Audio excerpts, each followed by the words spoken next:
दिल्ली विधानसभा चुनाव के लिए सभी पार्टियों ने कमर कस ली है और इन्हीं तैयारियों के बीच आज अरविंद केजरीवाल और आम आदमी पार्टी को बड़ा झटका लगा।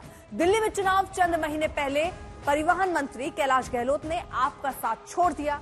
बड़ी बात यह है कि कैलाश गहलोत ने पार्टी छोड़ते वक्त लिखी अपनी चिट्ठी में जो वजहें गिनाई हैं, उसमें आप सरकार की नीतियों के साथ साथ अरविंद केजरीवाल को भी निशाने पर लिया। लिहाजा कैलाश गहलोत के इन आरोपों पर आम आदमी पार्टी का तीखा पलटवार हो रहा है। दिल्ली चुनाव की तैयारियों के बीच फिर से ईडी सीबीआई वाले आरोपों का दौर शुरू हो गया है।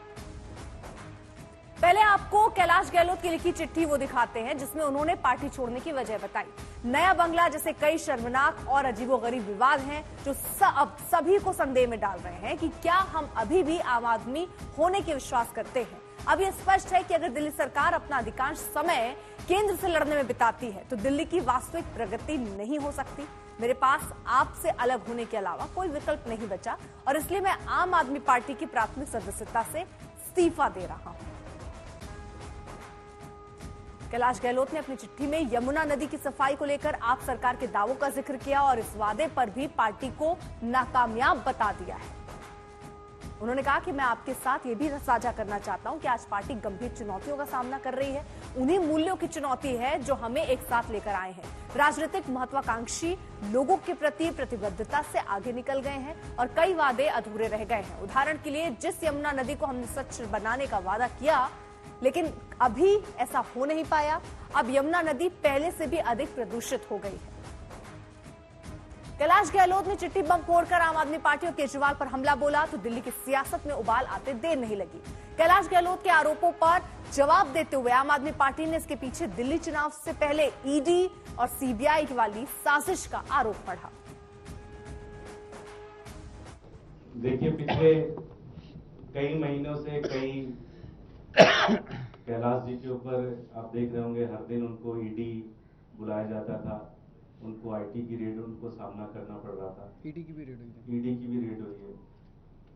तो उनके पास कोई रास्ता नहीं था, उनको भारतीय जनता पार्टी में ही जाना था। एक चीज इससे क्लियर हो गया कि भारतीय जनता पार्टी दिल्ली का चुनाव हार चुकी है।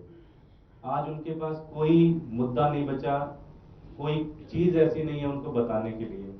वो दिल्ली के अंदर ईडी और सीबीआई के माध्यम से, इनकम टैक्स के माध्यम से चुनाव लड़ रहे हैं और हम लोग दिल्ली के लोगों के काम करने वाली राजनीति के नाम पे वोट मांग रहे हैं। भारतीय जनता पार्टी पूरी तरह से ये चुनाव हार चुकी है, इस बात का पूरा संकेत इससे मिलता है। भले ही कैलाश गहलोत के आरोपों और उनके इस्तीफे के बाद आप ईडी सीबीआई वाली जांच का हवाला दे रही है, लेकिन कैलाश गहलोत के इस कदम ने दिल्ली की राजनीति में एक नई जंग छेड़ दी है। कैलाश गहलोत के इस्तीफे के बहाने दिल्ली में जबरदस्त सियासत है और उनकी अनदेखी तब भी की गई जब उनको मुख्यमंत्री बनाने की बारी थी। और कैलाश गहलोत ने अपनी चिट्ठी में जो विषय उठाए, ये वो विषय हैं जो भारतीय जनता पार्टी लगातार दिल्ली की जनता की आवाज बनकर उठा रही थी। हम पहले दिन से कह रहे हैं, शीश महल अरविंद केजरीवाल, ये तुम्हारी अय्याशी का सामान है जो तुमने दिल्ली की जनता के टैक्स के पैसे से लूट कर बनाया है, इसका हिसाब तुम्हें देना पड़ेगा।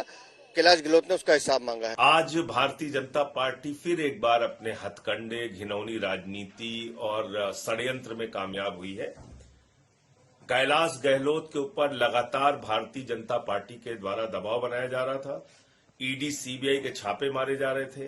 भारतीय जनता पार्टी की खूबसूरती है नरेंद्र मोदी जी की कि जब वो किसी के ऊपर ईडी का छापा मरवाते हैं, इनकम टैक्स का छापा मरवाते हैं, ईडी के दफ्तर में पूछताछ के लिए बुलाते हैं तो जोर जोर से प्रेस कॉन्फ्रेंस करते हैं, चिल्लाते हैं, कहते हैं ये तो कैलाश गहलोत पे ये भ्रष्टाचार है, वो भ्रष्टाचार है। और जैसे ही वो बीजेपी में शामिल हो जाते हैं तो सारे आरोपों से बरी हो जाते हैं।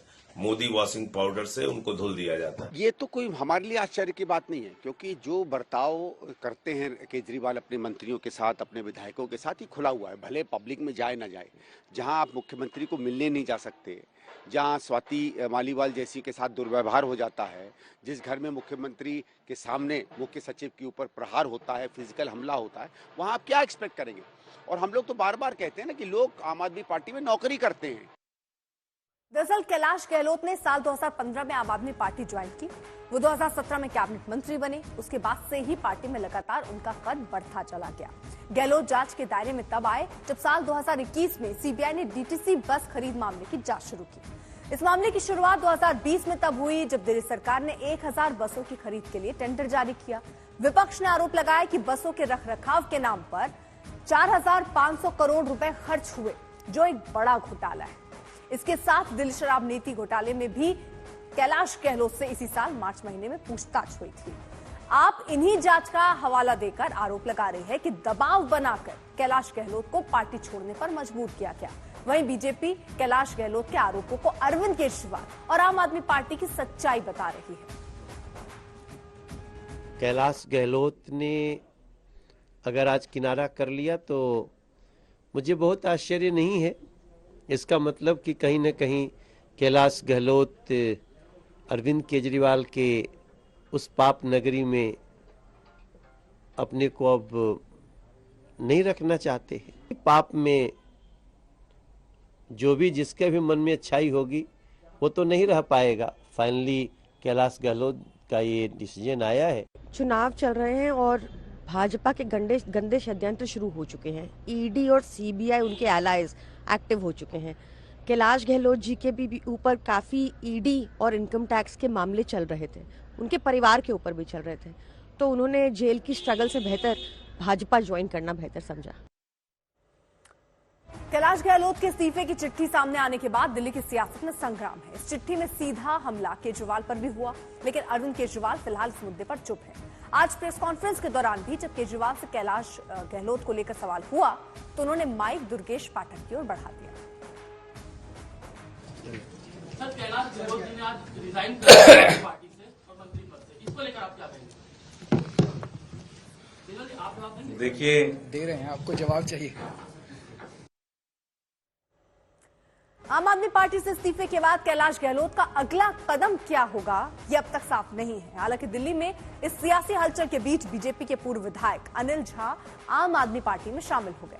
आप संयोजक अरविंद केजरीवाल ने उन्हें सदस्यता दिलाई।